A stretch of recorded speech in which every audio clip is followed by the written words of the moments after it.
Hi everybody, I'm Jen Duggar. I'm the director of the Disability Resource Center here at Portland State University.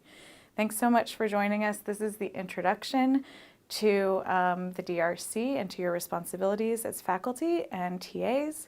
And there are a few other segments that you want to check out after this. So first of all, you should know we have about 5.5% of PSU students who are currently registered with the DRC. That is about 1,500 students right now. We're in winter term 2017. And we have about 11% of PSU students who identify as having disabilities. So we still have a lot of students out there at PSU who aren't really receiving services from our office and possibly may benefit from that. When students do come through our office, oftentimes they register as having mental health diagnoses. So that would be like depression, anxiety, bipolar disorder, PTSD. Also, a lot of students will register with severe ADHD, attention deficit disorder. Learning disabilities are also pretty common, and then followed by chronic health conditions. So anything from more minor like asthma to chronic and even terminal conditions. These students obviously all have disabilities that we can't see. 96% of DRC registered students have those kinds of disabilities. Those are what we call invisible disabilities. So it's really important to know that even though a student doesn't appear to have a disability, they very well might need the support. So with all of this in mind, you might be wondering, well, what is a disability? And when we boil down the Americans with Disabilities Act, we find out that it's someone who has a substantial limitation in one or more major life activities. And these are some examples, but there are many more. And so in the DRC, we're trying to find out if someone is substantially limited by something that they're experiencing.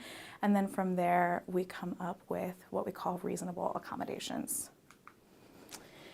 The reasonable accommodations and environments free from discrimination are the two things that students with disabilities are entitled to here at PSU.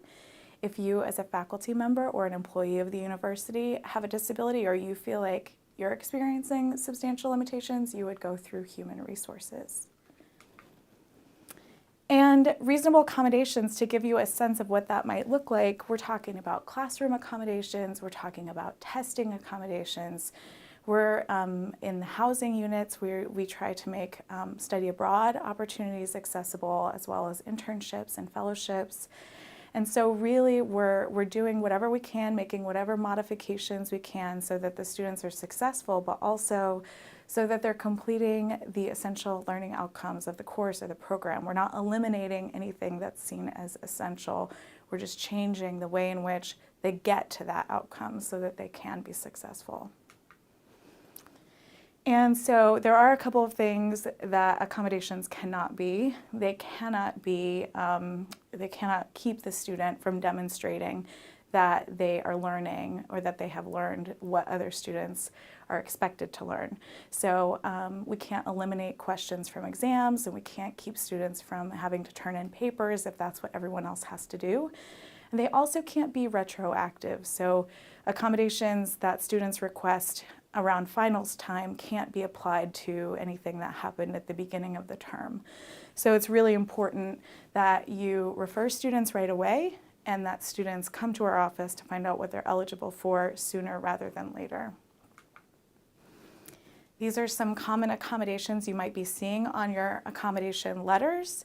Audio recording lectures is one that can help a lot of students who have a hard time really maintaining and organizing information while they're taking notes.